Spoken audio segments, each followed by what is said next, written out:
Every security guard has one story that keeps them awake at night. One shift, one sound, one moment when the cameras catch something they can't explain.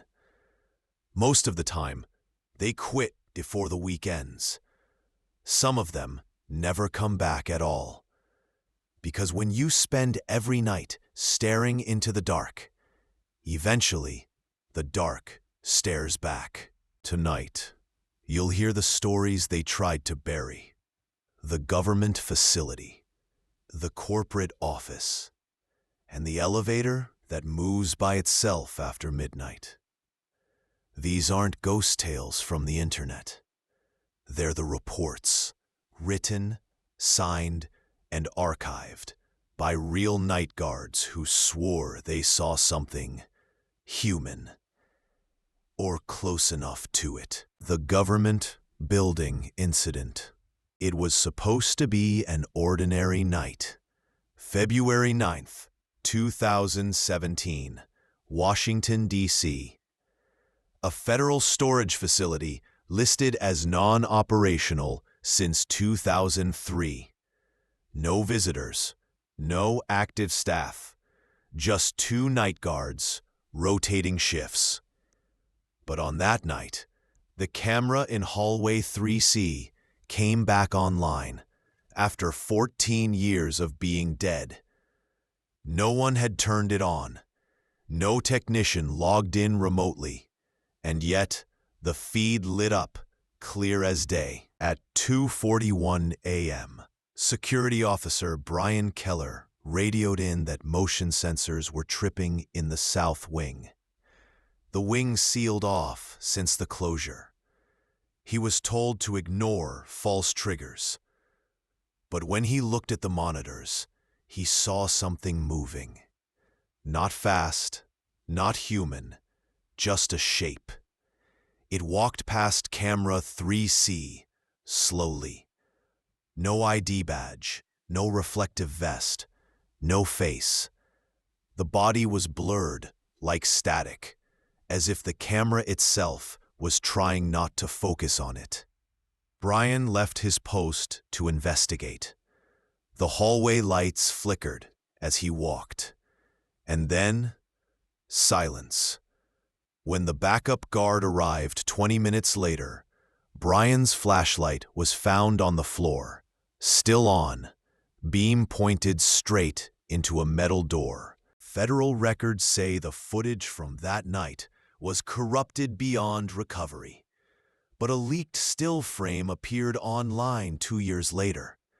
A tall figure, stretched, indistinct, standing just at the edge of the light. Every copy of that image was deleted within hours.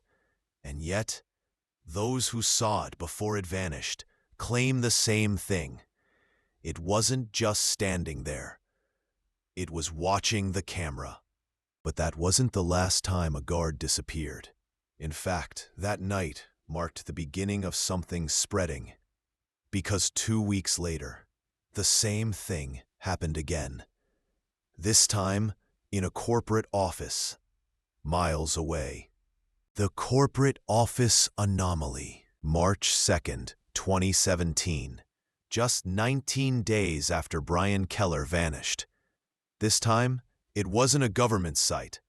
It was a tech corporation on the edge of downtown Chicago, Neuralite Systems, a data analytics company, the kind that claims to optimize human behavior through algorithms.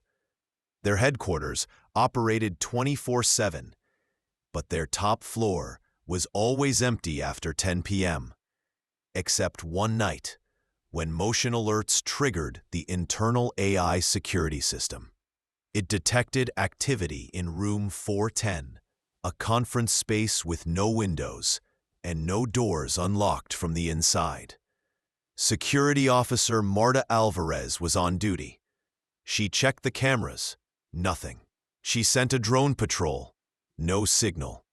But then the lights on the 10th floor began flickering in a pattern. On, off, off, on, off, over and over again, like code. She recorded it, thinking she'd show her supervisor in the morning. But when she replayed the footage, the lights weren't flickering. They were spelling something. "We see you." That's when her radio cut out, and the elevator, the one that hadn't worked in months, came online by itself. It moved from the basement up to the 10th floor. When she approached, the doors slid open. Inside was a chair. Just a chair. Metal, old, dented, placed in the exact center. A single camera was mounted above it, facing forward. The elevator door began closing slowly. She tried to stop it, but before it shut completely, she swore she heard breathing, not hers. The next morning, the building was placed on lockdown. Marta filed her report, and within hours, she was removed from duty. No one's heard from her since, but weeks later, the same building was sold off to a private contractor. Guess the name? The same company that managed the facility where Brian Keller disappeared. Coincidence? Maybe. But the next file makes it clear none of this was random. Because the third incident didn't happen inside a building. It happened beneath one. The elevator below. April 11th, 2017, Detroit, Michigan. A maintenance crew was hired to demolish an old apartment block. It had been empty since 2008, condemned after a sinkhole formed beneath it. But before demolition, a safety inspection revealed something strange. An elevator. The building never had one, at least not on any of the blueprints. Security contractor Daniel Horn was assigned to document the discovery. When his team pried the doors open, the shaft was completely dry, clean, almost polished, like it had been used recently. Yet there was no power supply connected to it. At the bottom, about 40 feet down, a faint red light pulsed once every few seconds. It didn't come from wiring. It came from something else, embedded in the wall. Daniel lowered a camera drone into the shaft. At first, it showed nothing but concrete and dust. Then the feed flickered, and the walls seemed to shift, like they were breathing. And just before the drone signal cut out, a hand appeared. It wasn't reaching for the camera. It was reaching past it, as if pulling something invisible toward the dark. Daniel ordered everyone out. The site was sealed, listed under further geological hazard. But 2 nights later, a nearby traffic cam picked up something impossible. The ground beneath the building moved, not collapsing, but opening, like the earth itself was exhaling. No report ever surfaced from Daniel after that week, but in the following months, other facilities connected to Blackvale Industries began showing identical patterns. Malfunctioning cameras, lights spelling code, motion sensors triggered in sealed rooms, and all of them shared one architectural feature: an unregistered elevator shaft. By this point, investigators had started to notice the pattern, but they didn't realize the real connection wasn't between the buildings. It was between the guards. Each one had reported seeing the same thing: a figure standing at the end of a hallway, perfectly still, watching. And when they turned away, even for a second, it moved closer. That's when the files went dark.